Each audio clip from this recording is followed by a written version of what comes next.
Why is everything so seemingly contradictory when it comes to diets and stuff? That's a great question. Hi, I'm Adam, and this is Ask a Dietitian, the YouTube channel where I, a registered dietitian, answer your questions about food and nutrition. But before we get started, I'm not a doctor, and even though I am a dietitian, I'm not your dietitian. So nothing that I say today should constitute medical advice or even dietary advice. Things here are just for education and fun purposes only. So let's get started. It seems like we're constantly hearing different things about nutrition, like a vegan diet is the key to perfect health, or gluten is public enemy number one, or butter is bad for you. No, wait, it's good for you, or is it? Ugh. Nutrition headlines are always sensationalized, and they're always changing. And everybody and their dog seems to have an opinion about which diet is best. So while your crazy militant vegan aunt, or that really creepy guy at the gym who just won't shut up about juicing, are probably both full of shit. Even dietitians and nutrition researchers have a hard time agreeing on what constitutes the best or healthiest diet. So let's take a look at why nutrition recommendations are completely bananas. Did you get that? That was a nutrition pun.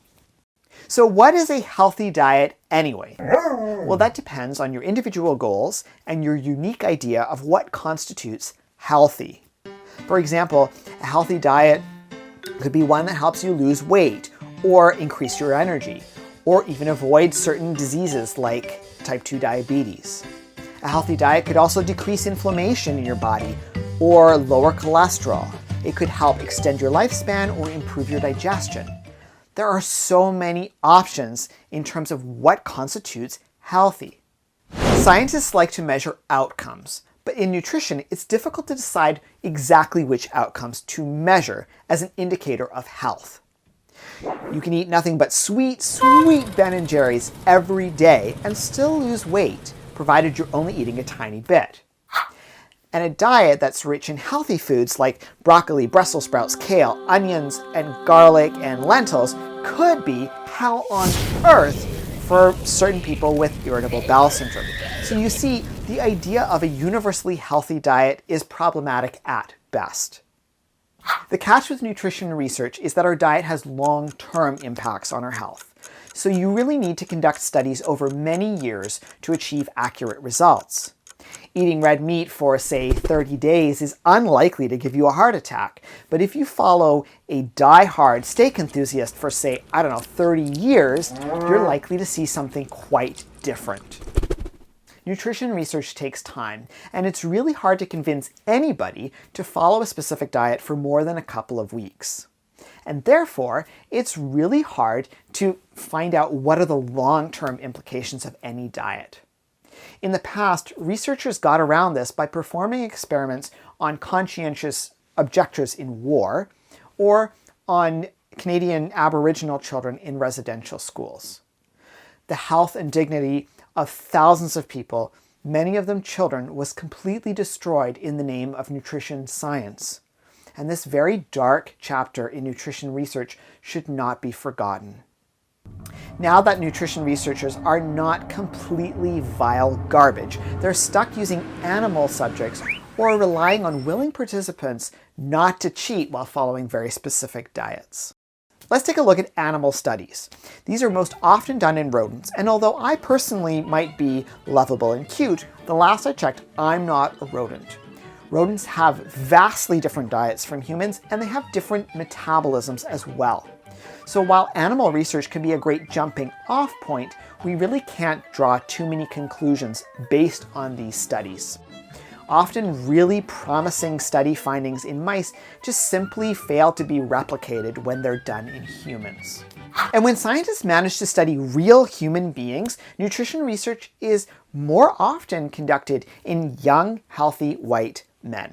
Sup, bro? One reason for this is that young adults, particularly those in college, are more likely to be strapped for cash and therefore more willing to participate in nutrition studies that provide compensation.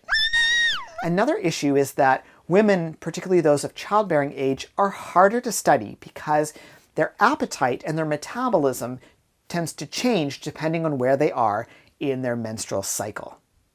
However, this creates a huge issue. Because despite what many white men might think, party dude, we're not the center of the universe, and nutrition research has typically left out people of color, women, the elderly, and many people with specific health conditions. So in other words, like, I don't know, most people. Another reason that nutrition research gets weird is money. Nutrition research just doesn't get the same kind of funding as, say, research into new cancer medications. And that might be because good nutrition isn't a product that can be packaged and sold. So there's very little payout to any companies that invest in nutrition research. And the few companies, corporations, and industries that do invest can pressure scientists and researchers into designing their studies in a biased way. Although outright corruption in nutrition research is pretty rare, it can happen and it can have huge impacts on our dietary recommendations. Back in 2017, an article came out in the Journal of the American Medical Association, exposing the fact the sugar industry had paid scientists back in the 1960s to downplay the link between sugar consumption and risk of heart disease, and instead shifted the blame toward saturated fat. As a result, dietitians and doctors promoted a low-fat diet for decades, leading to a whole bunch of fat-free foods that were heavily processed and often higher in sugar, and therefore really no healthier. And recently, Coca-Cola was caught funding scientists whose research shifted the blame away from sugary drinks and promoted the idea instead that obesity was more related to a lack of exercise. So screw you, Coke! I'm a Pepsi man now. All these issues aside, in nutrition research there are so many confounding variables, like age, smoking, alcohol use, sleep, stress, ethnicity, access to food, your gut microbiome, your food preferences, mental health, and whatever various diseases you might have. All of these impact your health over and above your diet or what foods you eat. So will eating red meat every day increase your risk of having a heart attack? Probably, but perhaps heavy meat eaters also are more likely to drink more or more likely to smoke or do less exercise. Researchers usually try to account for these other variables, usually through statistical analysis of their data, but there's still quite the potential for confusion. Nutrition research is really hard to get right, and often when a study is repeated, its findings just can't be reproduced. Hence, one study says eggs are bad for you, and another one says they're good for you. Ugh! Look, the bottom line is we're all different, and we all react differently to different foods. While coffee is generally thought of as a good source of healthy antioxidants that could help lower your risk of developing heart disease, researchers have found that if you have a specific gene variant, which around 50% of us do have, your daily coffee could actually increase your risk of a heart attack, particularly if you're having more than 1 cup a day. And if you're somebody like me, it really doesn't matter because every time I have a cup of coffee, I start to shake like a chihuahua in a refrigerator. The interaction between our diet and our genes is known as Nutrigenomics, and it's a brand new area of study that further complicates nutrition science. It also really highlights the fact that there will never be one single diet that is ideal for everybody. Nutrition research findings rarely make interesting headlines, and so journalists often have to jazz things up a bit to make them more sensational, more interesting, more exciting, and also more misleading. Take this headline, for example. Move over, red wine. White wine is good for heart health and weight loss. Sounds promising, right? Wrong. This article referred to a study that had been done 15 years earlier, which compared white wine with grape juice for weight loss. Participants in the study that received white wine daily lost weight, but so did the participants in the study who received grape juice daily. True, those who received white wine lost a little bit more weight, but that's compared to grape juice, not something like water or tea. All this study showed is that a moderate amount of white wine on top of an already low-calorie diet isn't going to harm your chance at losing weight.